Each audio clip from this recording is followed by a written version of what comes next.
بسم اللہ الرحمن الرحیم۔ حالات کی وجہ سے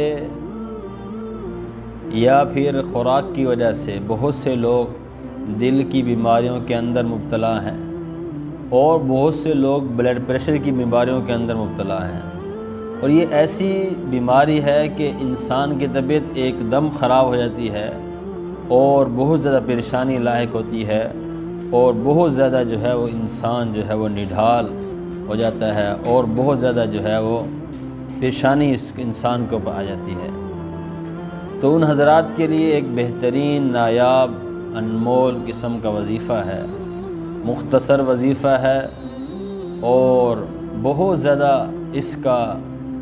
اس وظیفے پڑھنے والوں کے بارے میں آیا ہے کہ ان کو اس وظیفے نے بہت زیادہ جو ہے وہ فائدہ پہنچایا ہے، خاص کر جن کو دل کا مرض ہے، ان کی دل کی گھبراہٹ بڑھ جاتی ہے، یا بلڈ پریشر کے مریض ہیں، ایک دم طبیعت خراب ہو جاتی ہے، بلڈ پریشر تیز ہو جاتا ہے یا بلڈ پریشر لو ہو جاتا ہے۔ وظیفہ کیا ہے کہ مغرب کی نماز باجماعت ادا کریں اور اس کے بعد 313 مرتبہ یہ درود شریف پڑھنا ہے۔ درود شریف یاد کر لیں اور اس کو اہتمام کے ساتھ پڑھیں، یاد کرنے کے اندر سستی نہ کریں، انشاءاللہ جلد یاد ہو جائے گا۔ مختصر درود شریف ہے۔ درود شریف کیا ہے؟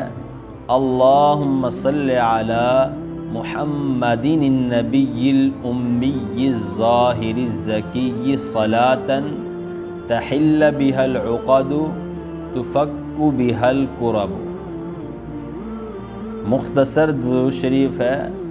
مغرب کی نماز کے بعد 313 مرتبہ یہ درود پاک پڑھیں اور پھر اپنے ہاتھوں پر دم کر کے سینے پر پھیر لیں، اور پھر آدھا کپ پانی کا لے کر اس پر پھونک مار کر دم کر کے وہ پانی بھی پی لیں۔ 1 مہینے تک عمل کریں، انشاءاللہ اللہ تعالیٰ اس درود پاک کی برکت کی وجہ سے اللہ تعالیٰ ضرور جو ہے وہ ان امراض سے شفا عطا فرمائیں گے۔ السلام علیکم ورحمۃ اللہ۔